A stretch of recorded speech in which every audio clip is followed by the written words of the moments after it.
Welcome to Proudly Asian, a podcast series that tells bold and proud stories of Asians by Asians.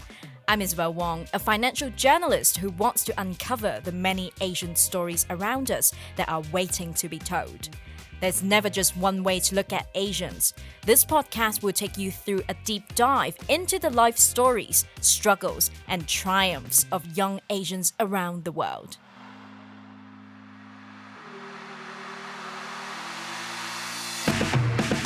On today's episode, we have Rachel Tse, a Hong Kong Canadian advertising and marketing strategist. Born in Toronto and moved back and forth to Hong Kong, having studied in 10 schools, Rachel has called 5 cities home and prides herself for having a firm understanding of cultural relativism. She joins us to talk about maintaining mental health for Asian professionals.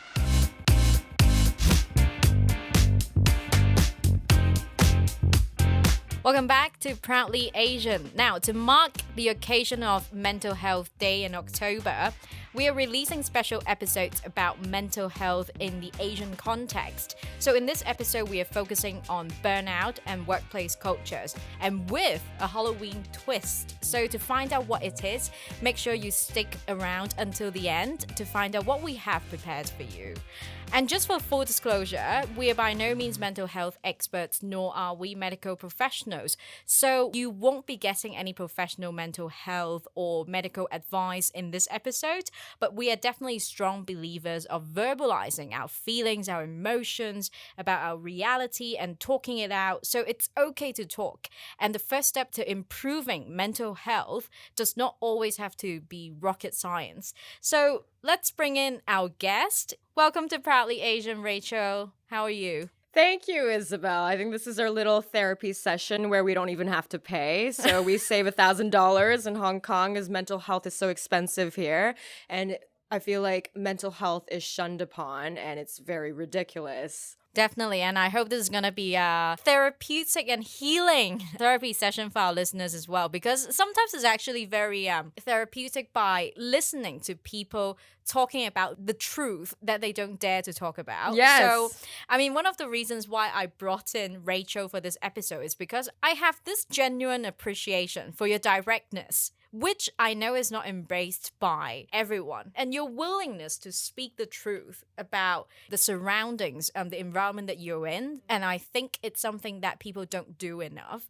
And a lot of the time, like, people tend to come across mental health challenges when they don't really verbalize how they feel or about a certain scenario, a certain situation. And essentially, they sort of bottle up their emotions. They don't talk about them. And that's when they have mental health issues. Yes. This is why I brought you in. I think it's a fear of vulnerability, and it takes a lot of confidence to be very clear on what your emotions are.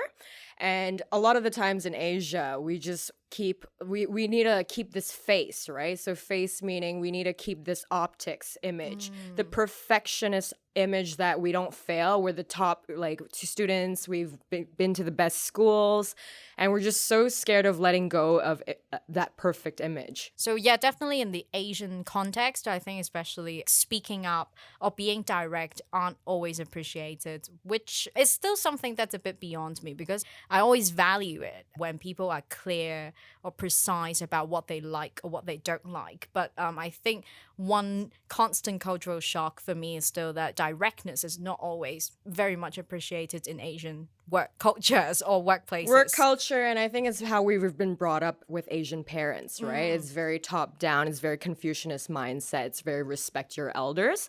So once you challenge someone, it's rebellion, and that's not necessarily great, right? So even with schools, when I went to local school, it was 1 to 40 students. You never question the teacher, and it's passive learning. Right.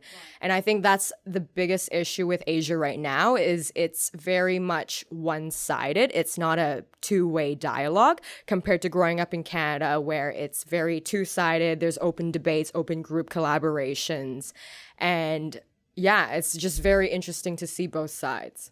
Before we get into the actual discussion, I want to know more about you, and I'm sure our listeners would like to know more about you also. So Rachel, I have one question that I ask every single guest of mine who comes on Proudly Asian, which is, who are you? What are you? And where did you grow up? Oh, yeah, sorry. Kind of reverse the order right now. Okay, yeah. So I grew up in Toronto and Hong Kong. I've moved to 10 different schools. I've been in the East, the West, public schools in Canada, public schools in Hong Kong, international schools in Hong Kong. So I've been exposed to different races, different ethnicities, different social class systems. So I feel like every school that I've jumped to, it's very much understanding how you fit in and how you adapt. And then I currently work in advertising where I psychoanalyze different people to see how I can manipulate them into shopping for what they don't need. So it's a perfect space for me because it's about understanding the cultural nuances of different markets and then really appeasing to the audience where it really connects to them and it's not just a top-down approach. Yeah, cultural nuances, which is something that I want to ask you about as well, because I know you're definitely like an expert in the sense of like making observations and making suggestions about how to navigate that in the media space. But I mean, one thing about your experience, right? Growing up as a Canadian Hong Kong kid, you've lived in so many places in different many cities. I just want to know, what are some of the top defining moments in your life? That's a really big question. I think when you think about identity, everything is a social construct. So you're not based on your passport, right? So you're really much shaped by your parenting, the institutions that you've studied in, the culture you consume. So it's not about being Asian or being white. You're just an identity that you connect with, right? So I think growing up in Canada and Hong Kong, I've learned to adapt to both places. But I've also managed to like take an outer body experience where I look at different people by comparing the West and the East. So when I see people, I question, "Oh, that's so weird. You do this in Asia? Oh, that's so weird. You do this in Canada?" So I feel like it's about being a being a chameleon, right? But also just observing things like you're an alien. Yeah, I can definitely relate to that kind of lens as well, because partly is also because I'm trained as a journalist, right? So wherever I go, I always take that, lens of like observing what's going on and then the people around me. But I think I do have the problem of not forming a very solid conviction about something, though. Yes. And I think that is something that can be resonated with the experience of Asians who grew up outside Asia as well, because they are constantly seen as foreigners wherever they go. Like even if they're in Asia, they look like the people around them, but then like the way that they behave, they speak, they think is still making them stick out like a sore thumb. Yes, exactly.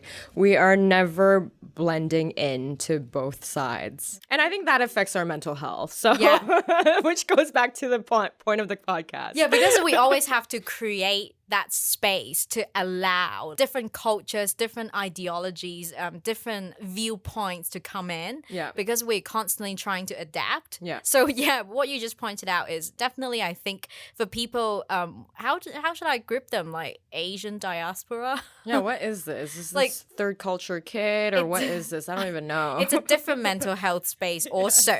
Yes. Like a different type of topic for Asian mental health. But of course, for this episode, I bring you in, not because you're an expert, but I just feel like it's important to have someone who is direct and who is willing to speak the truth, to talk a little bit more about workplace cultures and also burnout among Asian professionals, because this is definitely a topic that's not very much verbalized among Asian professionals or even in the workplace. So first thing first, I would like to start off with listing out workplace worst practices. Yeah.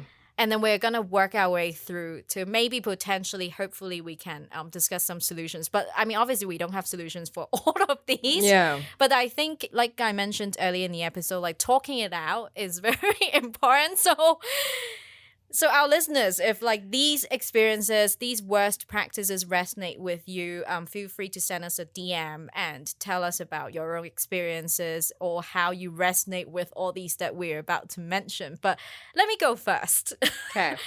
One of the worst, or something that I probably dislike most, is not just in the professional world, but maybe in my personal life as well, is when I come across people who don't respect people's time. But particularly in the workplace, it would translate to maybe behaviors such as canceling or rescheduling calendar items last minute, like maybe 2 minutes before the thing was about to happen, or like coming to you last minute for help. And if it's like some urgent tasks that you definitely know why they need it now or why it's urgent, then I would think, okay, maybe we need to remain flexible for that. But then I think most of the time, these kind of urgent tasks would come at you very last minute. But then when you actually try to dig around and gain some context, you realize through the email threads that maybe those people would have 2 months to inform you before it became last minute or before it became urgent. So I think that's when it gets a bit annoying. Seriously, where were they? Why were they sitting on this request? Like, what are their priorities? I don't get it. Are you shopping at Zalora? Or like they're thinking maybe they're shopping on Amazon and then they have next day shipping or something. Exactly. Like, why do I have to OT because of your last minute request? So maybe a nice way to put it is like they just have so much faith in you that they think you can get this super complex task done within 2 hours. It's empowerment. What doesn't kill you makes you stronger. That's nice. But I mean, just giving a little bit of analysis into these behaviors, like people who don't respect your time, what these essentially translate into would be, to me, it would be like poor time management for sure, disorganization, lack of professional understanding of how much time, Lack of empathy. yes, that too. Like, you have a life, but I don't have a life. Yes, Why? exactly. Especially parents. Like, just because you have kids doesn't mean you can get off at 3 p.m., okay? Single people matter too. I need to find a husband. Yeah, I mean, you're right. And the other thing is, I would not like to think of them as coming from a rude place, right? But then sometimes they just genuinely don't understand maybe how much time it takes to make a video. For some people, maybe like they have never made any videos or they have never done anything remotely related to that. They would think, oh, you can do a TVC in one day. Yeah, no, they think it's an iPhone selfie video. It's like an IG reel. That's not how the world works. And then the worst thing is, because you're in the creative industry, like you would probably get comments or questions like, oh, you can't get it done in one day. I could do it on Reel or on TikTok, Yeah. like in half an hour. Then do it. Why do I have to do it? But I mean, I know you came from the advertising industry, Yeah. and it's also known for being a very demanding environment, especially with like timelines and stuff. Yeah. Have you come across people who don't respect people's time or, something I like think that? clients don't respect timelines in Hong Kong because they think when you pay, they own the team, right? It's very client slave mentality when it doesn't have to be. It should be a collaboration. It should be a team effort. And it should really be about this masterpiece deliverable where you win and I win, right? But unfortunately, that's not the case. So half of Hong Kong's advertising, I find, is really horrible. It's just a celebrity holding a product and then smiling. Does that really convince anyone to go buy that product? I don't know. Does it convince you? If it really convinces you to buy this product, then where's your critical thinking? So I think clients don't respect your time and internal employees don't respect your time either because they think it's hot potato, right? It's not my game anymore, it's your game. So to me it's how is this teamwork? How are we integrating? You know how if we collaborate, we both get bonuses, right? But if we don't collaborate, then the work is shit. And then we don't even get bonuses. So like then we OT for nothing. So I just don't understand that logic of just not openly communicating. I mean, basically, for any teams that are maybe a bit more client facing, right, it will always be nicer if people know how to tag team or like protect the time of their team members. But then I think sometimes people don't know teamwork and then they wouldn't even speak up for other team members, which kind of takes a toll on the overall productivity. Yes, and then I think it affects people's mental health and then therefore it affects retention rate, right? So I think this goes back to schooling and how it's very top down. It's not collaboration. I feel like a lot of my times in local school was about memorization for exams versus group teamwork and group projects. with that thought, right? There is no team effort. It's survival of the fittest. And then there's no empathy for your teammates. There's no empathy for other students. You just want to rise to the top by yourself, right? And I think that's very toxic because then it's very selfish. Yeah, I mean, you pointed out that, in a lot of like Asian schooling systems, it can feel a bit more like a rat race rather than encouraging people to collaborate. And maybe this essentially translates into in some of the Asian workplaces where people would tend to think like, as long as I am doing okay, I don't need to care if my team members are doing okay. Exactly. So I just don't understand why they don't see it as teamwork. And then I think with working in a more westernized environment, they try to encourage that, but it's very hard to set that in place when you've been brought up a certain way. So it takes time and time again to practice this, and then it takes time to unlearn bad behaviors. What are some of the other workplace worst practices? I think bottom-up management without top-down assistance is mortifying because the leadership team doesn't want to take any accountability on the final decision, fearing they'd be blamed. Then these leader positions are like they package it as empowerment, right? And then they're like, I feel like these juniors are running around like headless chickens. They don't know what to do.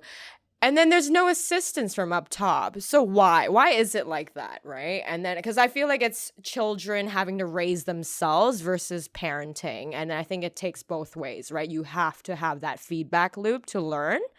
So I find that very frustrating because some juniors just don't know what they're doing. And then they just get very stressed and overwhelmed. And then they really, really want to deliver. And then they end up burning out. I think it's also a bit hard to strike that balance between, you tell me, what's better, or are they both pretty bad? Like non-existent managers versus that always on micromanager. For non-existent managers, it could contribute to the problem that you just pointed out, which would be because they tend not to be so attentive about their team in terms of like workload, their career development, their growth. It could make team members feel like they aren't really cared for, their well-being, their career development. So that's one big disadvantage of having someone who seems to be non-existent. But on the flip side, if you have someone who is always on, who is always micromanaging you, maybe even would comment about the way that you breathe, the way that you type, it could be quite stressful as well, no? Yes, I've had a manager tell me to lower my voice in a meeting because I was too loud, but I found that very funny because the client complained about her being too soft. So I think like that's so subjective, and I just don't understand why they have to control it to such detail. Yeah, I think micromanagement is horrifying, but when you're also disconnected from the employee thinks, wow, I'm here for over 40 hours a week and I'm just lost. Yeah. So I think there needs to be balance. Everything in life, there needs to be balance, right? So it's about preferences. It's about what an employee needs. And it's about listening and having open feedback from both ends and constantly changing. It's like a relationship. It's like a boyfriend and girlfriend, right? You don't just make assumptions, because the moment you make assumptions, you don't even know if they actually like what you're doing, right? So then it's awful, and then you end up having a bunch of company gossip, and it's not productive, right? Because why don't you just talk it out together? Have a mediator, or have a safe space, or drink it out. Just talk, right? But the moment you don't talk it out, it's not a safe space. There's no transparency. Then it's broken communication. There's a lack of trust, and that's what leads to burnout. Yeah, I mean, in terms of how to solve this, I mean, unfortunately, I'm always thinking about, solutions on what can really make these things better. But then I think the limitations are also like different workplaces and different companies, they have different sets of resources and budgets. And for those with more budgets, maybe they could implement more policies or like schemes, for example, right? Like matching employees with the managers with the personality traits that would be complementary to each other. But unfortunately, not every workplace would have that budget to do that, or they won't even have that pool of talent for people to, match, Yes, right? exactly. And there's only so much you can learn from a 60-minute interview, right? So it's like a 60-minute interview and then you're married to the job. And you don't even know your boss, their style, unless you ask questions. But sometimes people don't know which questions to ask to really test that out, right? And then I think the weirdest part is when you've joined earlier than your boss. So you've inherited this boss. It's like Cinderella. You've inherited this stepmother and there's no synergy. There's this trust issue that you have to get over. So I find humans very fascinating because it's all about psychology. It's all about mind games. It's all about power, right? And then how do we have equality? And then how do we build that in the least amount of time? Because we're just working day by day. Yeah. The focus should really be around like creating a win-win situation for both employers and employees, right? Because I'm just really obsessed with analyzing relationships based on like personality traits or even those personality tests, like MBTI, right? Just speaking from someone who has worked as someone's manager's perspective, I think it will always help if I know the motivations of my team member, the communication styles, what they prefer to be communicated to. It's important because if you don't care about this type of relationship or you don't care about this type of connection with your own team members, then it would be like both parties are robots. Exactly.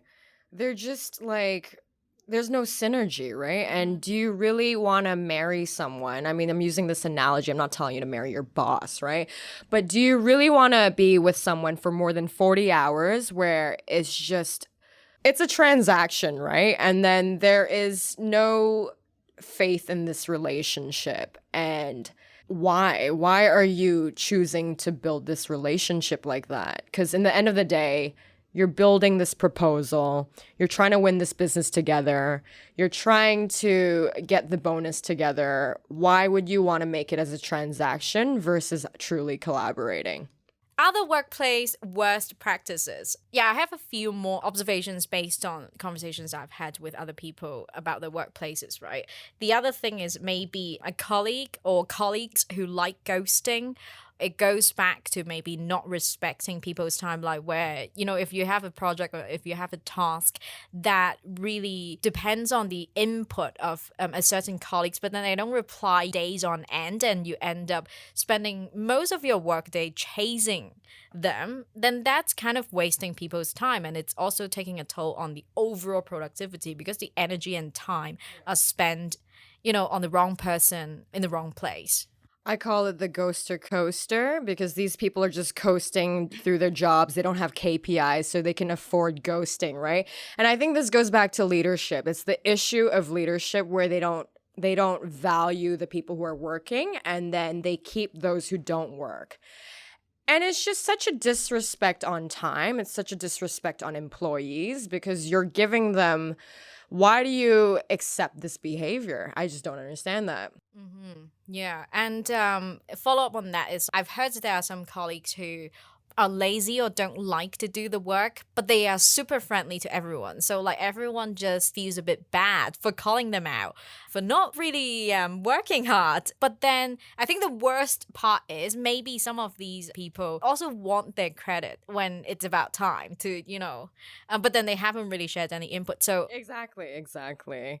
And you'll see this throughout your life. So even if you want to jump ship, they will always exist. And their job is to just suck up to top management and then get through it. So we have a lot of these in advertising because we work in communications where we know how to kind of manipulate anyone else, right? So I would think in advertising, everyone would have to like really like hustle hard. And I mean, that's just my impression based on watching Mad Men or something. I think it's really dependent on the employee's energy and then their hunger to learn. But the moment they stop learning, then they regress and then they feel insecure. So it's really about whether or not the employee upskills. And then if they don't upskill and they don't know how to do the task, then we'll see them as coasters, the coasting ghosters, because they don't know how to do it. And then they just want people to pick up after them. What about bro culture? Have you ever come across something like this? Not in Hong Kong, not gonna lie. Not even in advertising. Not in advertising. Wow. I feel like a lot of leadership in advertising has been very equal. I've had female MDs, I've had female bosses throughout. I think advertising is a very emotional space, so a lot of the times they welcome female input.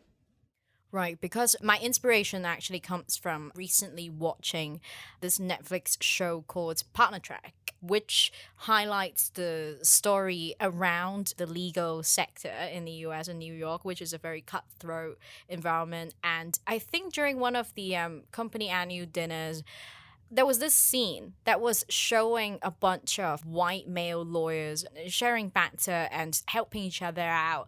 And then the camera panned to kind of like a junior Asian female lawyer who was trying to really work her way up to build her credibility in the field, right? And then she just made a casual remark, watching what the boys were doing, saying like, oh, if only women could help each other out like that. I mean, it's not something that's uncommon because this kind of bro culture is actually it's very common among certain sectors like the legal sector, banking, finance. I mean, you would think of Wolf of Wall Street. So I think when I watched that particular moment on the show, I just felt something. It was a very powerful remark. Yeah, I think bro culture would be common on our clients' end, where there is a specific bias when you look into female advertisers who are trying to advise for them, right? Or the moment you have input, the moment you fight for your conviction, you're labeled as bossy. So I think bro culture is about I've never encountered bro culture, but then luckily, and I think it takes just really having conviction on what you're saying, but I can see how a lot of female colleagues would be intimidated by the men in our office. So I think women, though, there's a lot of female hate against females in the advertising space because it's so competitive, right? So I've encountered a few of my ex-bosses where they try to project their standards on me, right? So they would say, oh, Rachel, when I was 28, I was not like you. I was a lot more successful. And I found that very what the hell? Like, it's like a mother telling you, when I was 28, I was hotter than you. Like, it's just not constructive, right? Like, what am I supposed to say to that? Am I supposed to hustle harder? I don't know how to match your standards. Everyone grows at a different pace, so it's about respect, right? And I find this especially common with women because they just want you to mold you into mini me, and I find that very, very annoying. So when they gave you such feedback, would they actually give you any constructive advice on how you could become as successful as they were when they were 28? Or did they just just say that and then they say figure it out yourself because I figured it out myself. And I'm like, wow, I'm not telepathic with you. Well, actually, that kind of reminds me, in that Partner Track show, that junior female lawyer went up to an Asian female partner who appears to be very well respected in the space, and then she went up to her and tried to strike up a conversation, and that Asian female partner just walked away without even looking at her. So I think the show was also trying to highlight that dynamic between women in the workplace, maybe trying to bring out a point that there's still a lot of room for women to be helpful for each other in the workplace.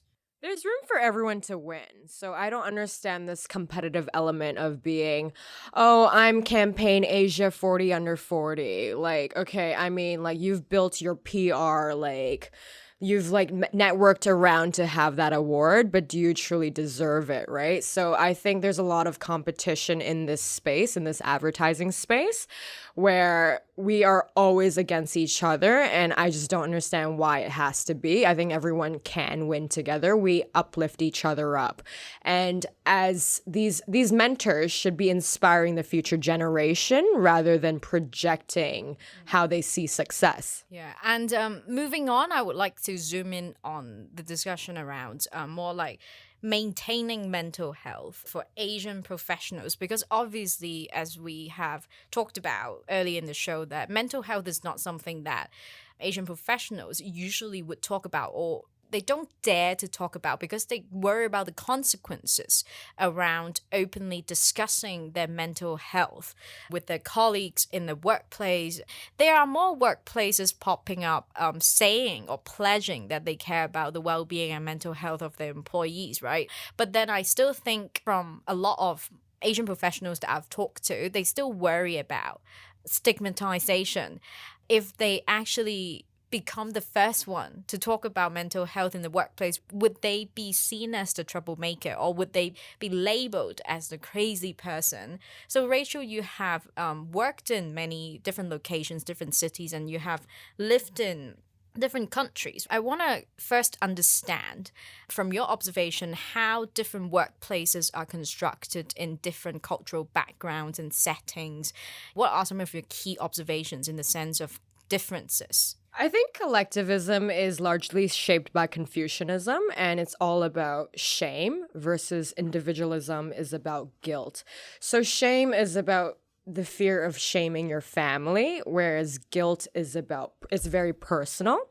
And I find mental health is viewed very differently across the East and the West, because with the East, they're just scared of being that sore thumb, right? Whereas with the West, it's we've seen the conversation move towards accepting vulnerabilities. We've seen IG channels advocating for mental health, but I feel like in the East it's still delayed because this isn't a topic that's openly discussed in school. So for example, in high school, I was in grade 8 at that time, and people were so scared of failing exams that they started cutting their wrists.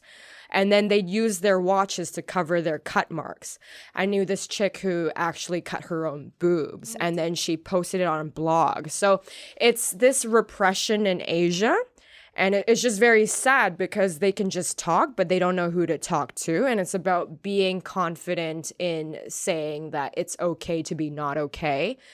And I find that I find that it's a huge issue in Asia right now. What about in the Western workplaces, right? Do you think they're all working in paradise, or what are some of the key challenges and downsides that you've observed as well? I think with China, right, we see Bailan letting it to rot, where people are giving up in the workplace and then they're just doing the bare minimum, right? There's no incentive in actually trying hard because they'll still be at this position for this certain amount of pay, and there is no recognition from their bosses. And we see that with the West, with quiet quitting, right? Where quiet quitting is the same phenomenon as what's happening in China right now, where people are doing the bare minimum. They just want to clock out at 6 p.m. because there is no incentive from up top to actually try hard. They're burning out. There's no assistance. These companies are giving them a mental health hotline, and then they're just saying, okay, yeah, just call them.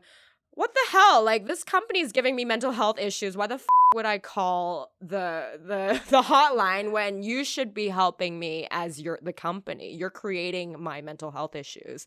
I mean, what you're suggesting there goes back to the trends of lying flat or quiet quitting. But that I've read people made a point around quiet quitting is also caused by quiet firing, in the sense of maybe the bosses, the management, leadership are just doing their bare minimum and they aren't really actively growing and giving the kind of development that the employees are seeking. And then also, of course, maybe the kind of salary increment that they're looking for, they don't get that as well. So, I mean, it's kind of a two-way thing because the leadership is not trying. It's not. And I also think it's a generational difference, right? Because with the older generation, the boomer generation, when they worked hard, they came back and they could still buy a house, and then it was done, right? Whereas with the younger generation, they work hard, they still can't afford a house, and why do I try at all? And then another thing to think about is Maslow's hierarchy of needs, right? So maybe some of us, the more privileged, for lack of better words, right? We start off at a different pace. Our parents started off with the bottom section of Maslow's hierarchy of needs, where they just needed shelter, they needed food, right? And then as they've progressed with their income, they've moved up the ladder, where their kids can think about self-actualization. They're thinking about purpose. So then we overthink on purpose versus just seeing it as a 9 to 6 job, and then thinking about our own hobbies, because we want our jobs to be our identity. So that's not necessarily the case too. So I think it's about finding the perfect balance. First world problem. You Exactly. Just mentioned. So, I mean, what do you think about that? Should people actually find their self-worth and value in their jobs? I think it's really dependent on whether or not you can afford rent, because Hong Kong has the highest cost of living in the world, right? So if your parents own property, sure, go find purpose. But if your parents don't own property, play the market, play the game. Okay. Because you can't really afford to find purpose, and you need to be self-aware about that. Going back to workplace cultures, right? Have you spotted any key differences between like corporate and startup as well? Whether it's Eastern startups or Western startups, I think you have to have the hunger and the dream to build up the startup, because you're starting with minimal pay as well, minimal resources, minimal structure, and you're carving the way, and that comes from experience. Whereas with corporate, there is that structure, right? There is that top-down management. There is, to a certain degree, guidance when you're a junior compared to being in a startup where you have to figure things out yourself. So it's really to each their own. Yeah. I mean, in that sense, I'm always wondering what kind of environment would be more like inducing to employee well-being and mental health. But between corporate and startup, I can't think of one being better than the other, because they just all both have their own structural issues that could contribute to poor mental health. For example, like startups, the common characteristics would be like they are in this growth or early growth stage, right? So everyone would be expected to hustle hard, everyone just bringing the A game to work. And I mean, most of these startup founders, they are known to work 24 hours and 7 days. They would tell you that, oh, I'm available all night from 1 a.m. to 6 a.m. Feel free to call me. Like, these are something that some common things that startup founders say, which for those who are seeking to get out of that corporate world, right? And then to think that, oh, they will have way more freedom from a startup environment. Like, these are also something that they need to be aware of. I think money talks. So yes, I will hustle with you if I have equity, but I will not hustle with you if there is no gain to it. There's no commission structure. There's no bonus.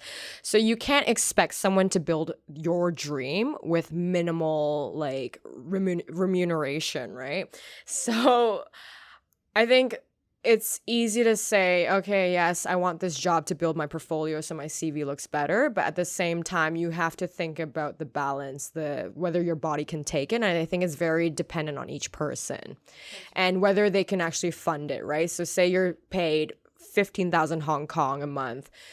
You're still living with your parents, or is your parents supporting you? This is very dependent on your upbringing, your social class, and so I feel like whether you join corporate or startup, it's really dependent on whether or not you can take it. Just a quick follow-up on that is just when it comes to like startups, like people would be like, oh, I mean, you should all work hard. And they always go for the excuse of like, oh, we're just a startup. This is why we pay you poorly. This is why you have to work long hours. We are just a startup. So yeah, this is the dangerous part about working in a startup environment. And then growing up with Facebook, everyone looks at these university dropouts thinking they can be one too.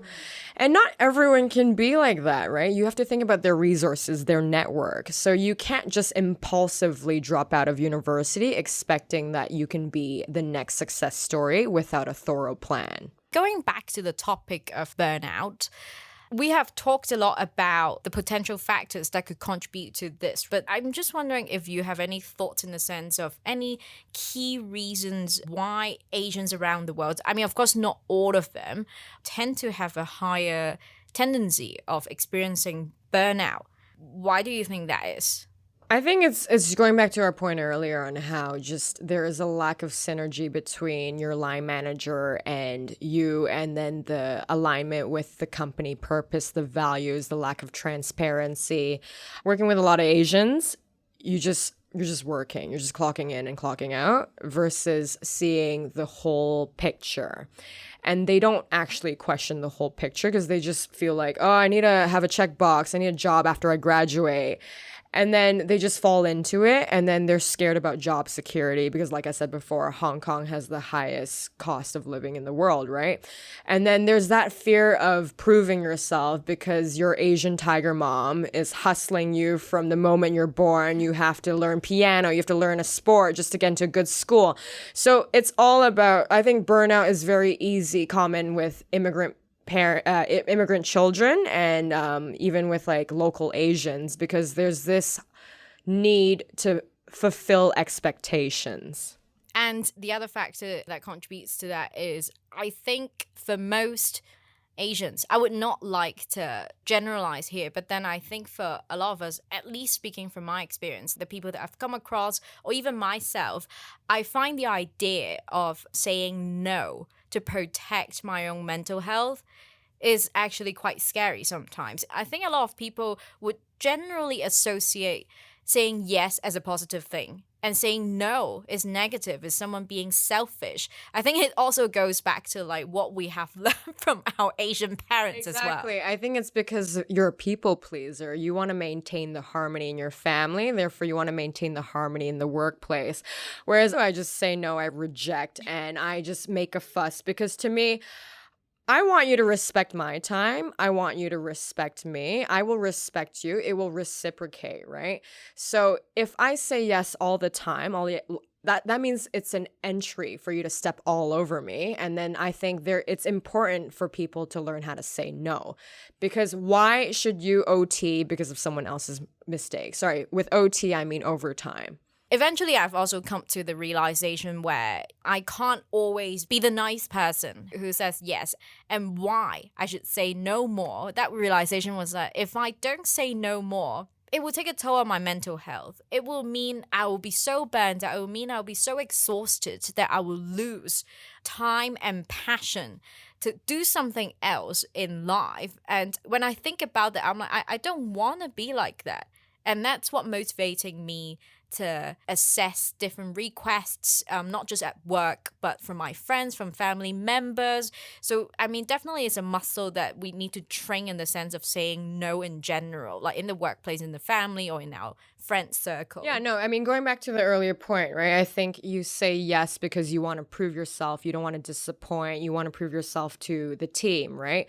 But then it's also very, very important to understand there's a life outside of work. There's your hobbies, there's your family, there's your friends. You have to prioritize correctly. You can't put 90% of your time at work, because the moment you get hit by a car tomorrow, no one will give a about your work. Like, do you think your coworkers will go to your funeral? Do you think your eulogy will be about work? Like, that's so pathetic. That's so sad. On that, I actually saw a quote or a meme somewhere on Instagram. I forgot which account it was now, but then it resonates with what you just mentioned. That quote is basically saying that you are replaceable at work, but you are irreplaceable to your family. So in a way, this quote is sort of encouraging people to reframe their mindset. Like, I mean, it's not like don't work hard, but don't put all of yourself to work. Now, I mean, we talked a lot about burnout and some of the factors that would contribute to poor mental health for Asian professionals. But the key question, I don't think we will ever find the answer in this episode at all, but we can still try to talk about that. I mean, how do we find that balance at work as Asians? So I often remember that there's one top tip coming from my mentor, or even like from motivation sessions or like events, where people would always say you don't have to fight every battle that comes your way. And it's especially true at work, because sometimes it's actually better for your mental health if you decide to just agree and not argue with your colleagues over one minor detail. Maybe 20 years ago, the young Isabel wouldn't understand this. I would be like, what do you mean? Like, I have you're to... a perfectionist. Exactly. Like, I had to get every detail right. And actually, over the years, now, in order to protect my mental health a little bit, I've come to learn that I need to let go a little bit.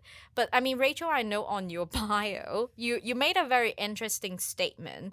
You said, I will debate with you for the sake of coming up with the best possible solution.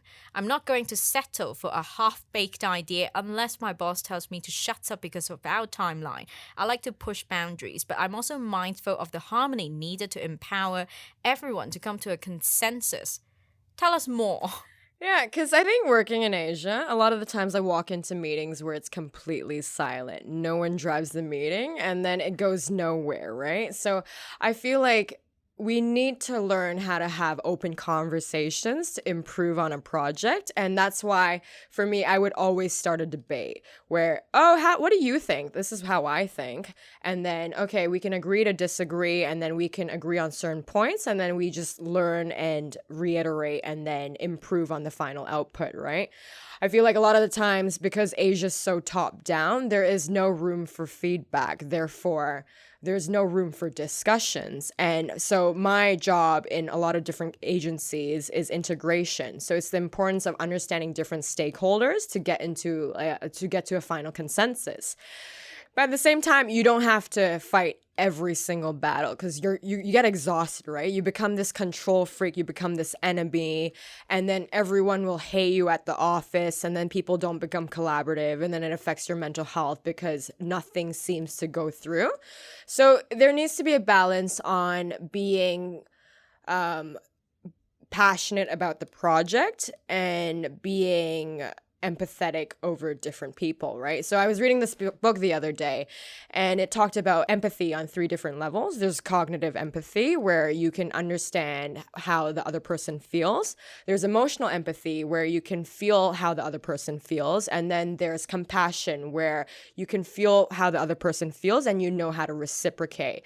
I think I'm still working towards having emotional empathy and compassion, but I think this is very integral to keeping the harmony in the team for optimal output. But what you just mentioned there, I guess it would take people like decades to learn and apply to their own jobs. So we are saying... I think self-awareness is the first step. I think a lot of people aren't self-aware. So when you hit your quarter-life crisis, it's like a machine gun to your brain and your heart. And then you have to reset. So you have to reset and then figure out if this is the way you want to live. Do you really, really want to fight with everyone? Do you want to create all these enemies in the workplace?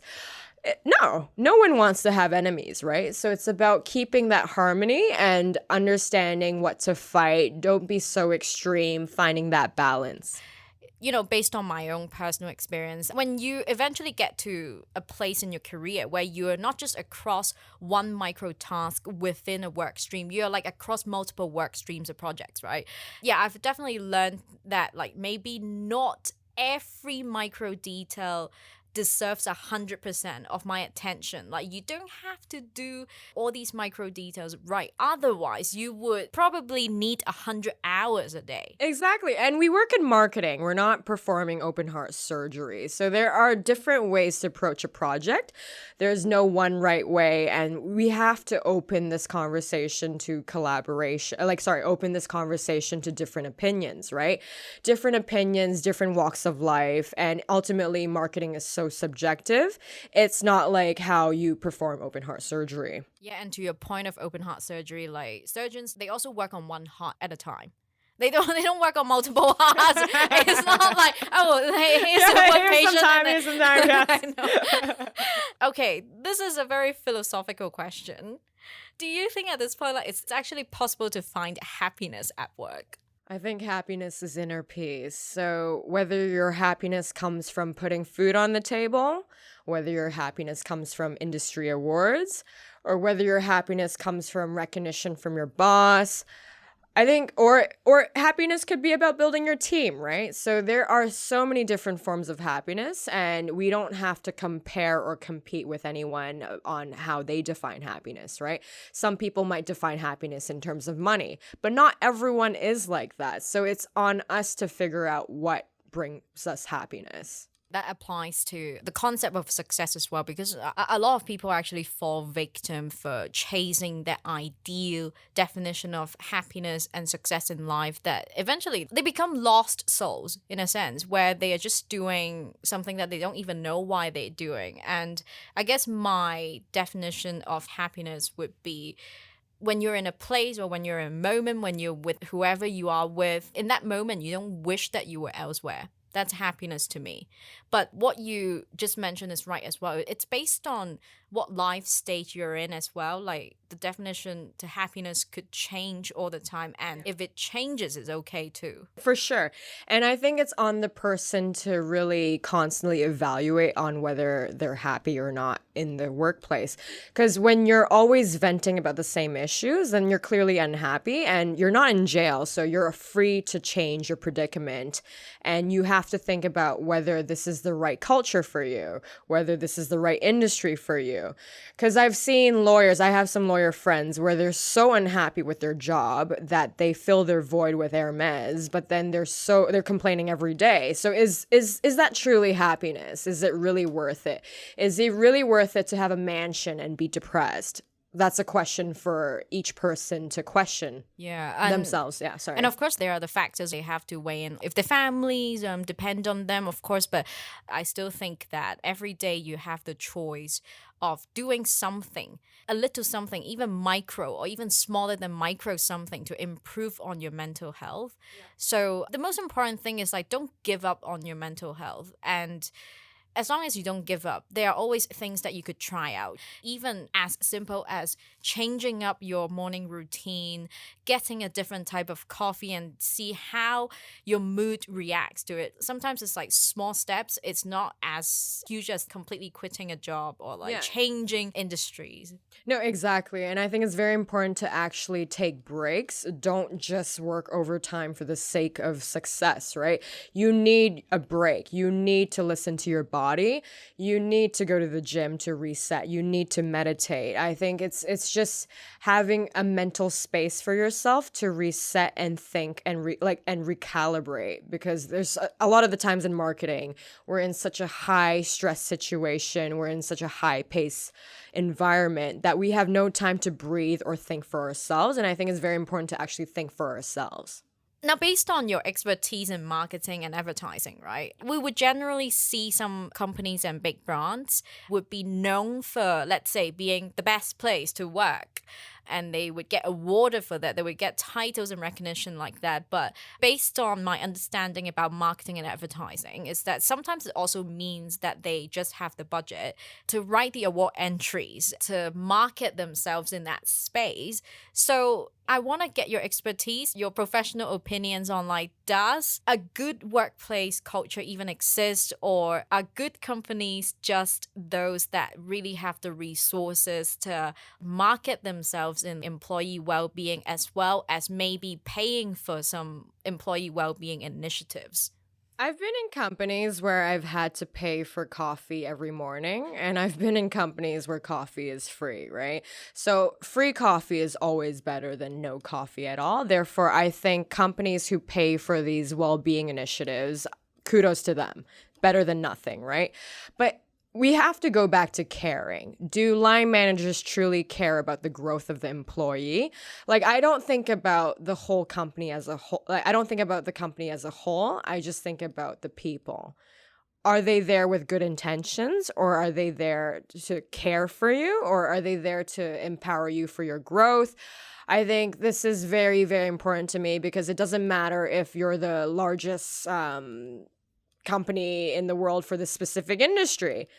If you don't care, it shows. It shows through your retention rate. It shows through employee satisfaction surveys. And when companies don't address the issues that are there, they will always have a high employee turnover rate. This discussion, of course, has been going on for many years by now, because I still remember 10 to 20 years ago, people would rave about certain companies having a well-stocked pantry, free food, free lunches. Wow, like they want to work there. But then eventually you would see a surge of thought leadership pieces, blog posts or articles discussing like whether or not having a well-stocked pantry means it's a good company to work at. So this is still definitely kind of like a discussion area, but what you just pointed out is right, because a well-stocked pantry could only get you so far if you don't have the care, or if you don't put in the investments and resources to give the kind of growth or the meaningful connections that your employees are seeking. Then eventually people could feel burnt out. Exactly. How is free pizza gonna solve my depression by working in this toxic environment? I just don't know. Like, I'm gonna eat myself out. Like, why? So I think we need to really find authentic leaders that care. And I think that's really rare because it's like corruption in Indonesia or like just corruption with politics, right? It's inevitable. People will stop caring if they can get away with it and they just want their high salaries.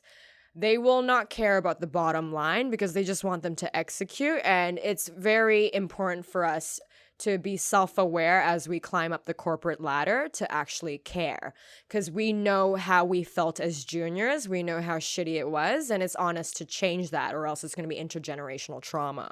I don't know what the key learnings from this episode will be, but I think if anything that I would like to leave this conversation with is just every day is a choice for yourself. So I do encourage people who might be going through mental health challenges in life, in the workplace, to actively evaluate what's going on in your life every day. You know, what is that little something that you don't like, and what can you do to maybe make it better, to change it, you know, declutter your life. Exactly. I've quit 2 jobs this year. I've really spent the time to journal and evaluate my situation. Am I a whiny bitch, or should I actually change? I think there needs to be balance in every form. And yes, I think life is a journey, right? It's so cheesy to say. This is like an IG quote, but everyone has a different path, and we all have different fights that we have to conquer. And if you don't change, history will always repeat itself. Exactly. It's okay to change. What you want today, it can change tomorrow. So every day you have the option of reframing your mindset.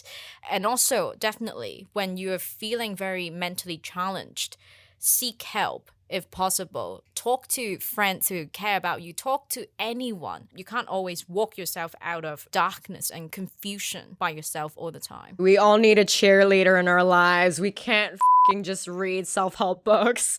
We need the feedback loop, right? Back to our point earlier.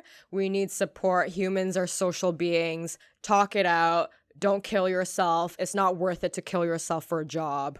Or revisit this episode. Yes. So to mark the important occasion of October Mental Health Day and also Halloween, we are introducing a brand new segment. Workplace Horror Stories.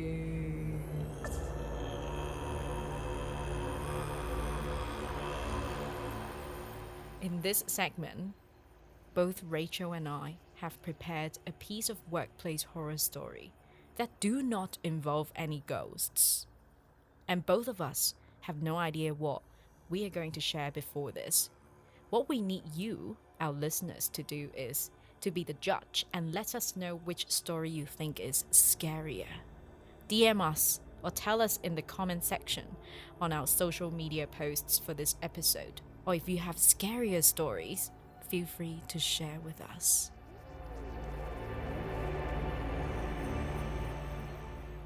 Alright, I'll go first.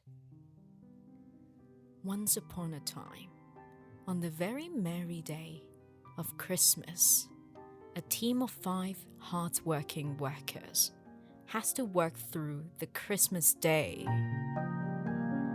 Ding! Someone's phone goes off. The notification shows it's a message sent to the team by the boss, who is known for not working any weekends, holidays, or unfavorable shifts. When the team looks at the message from the boss in the work messaging group, it says, "How come no one wishes me a Merry Christmas?"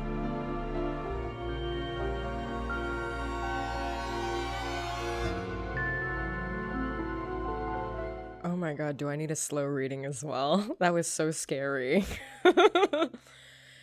So, you know when bosses test you to see how proactive you are during probation? I was once asked to go to a meeting, and then when it came time to go, she said, "Oh, you don't have to go anymore." When she came out of the meeting, she was like, "Why didn't you go?" I was like, "You said I didn't have to go." Then she was like, why didn't you push for it? I was like, what the So, I just don't understand these mind games. Like, what is the point? Like, what are you trying to teach me? That everyone can you over?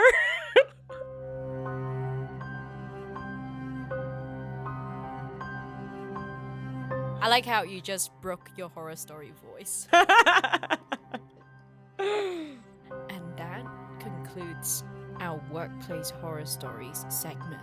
And remember, these stories all happened in real life.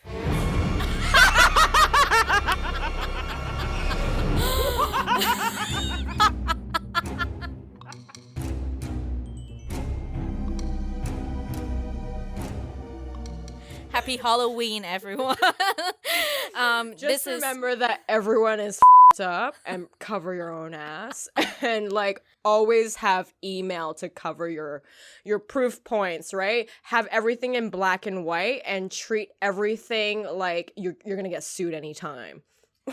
Those are some really dark wisdom that Rachel is leaving you guys with for this Halloween season. But I mean, before we wrap up the episode, I just have one disclaimer. Like, all these stories that we mentioned and we told in this episode are not all from either Rachel or myself or from one place. It's like a collective workplace horror stories that we have heard about or talked about, either from the internet, among our friend circles, in I don't know how many collective decades of our life experience. But it's true.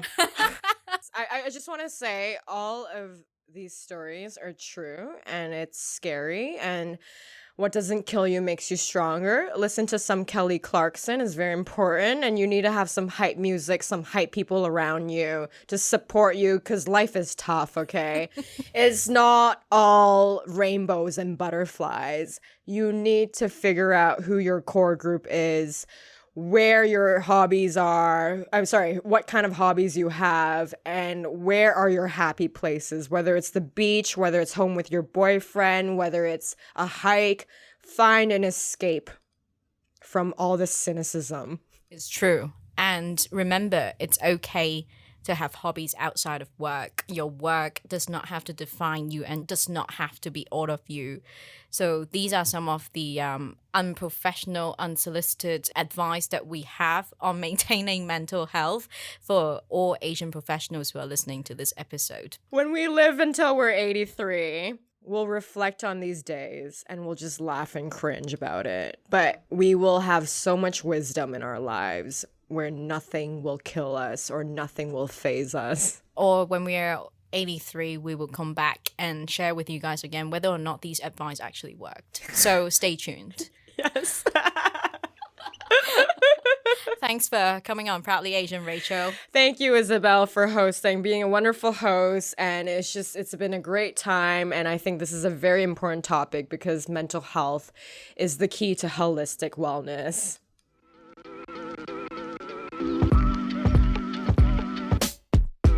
That's it for this episode of Proudly Asian. Don't forget to follow us on Instagram at proudly.asian for more content.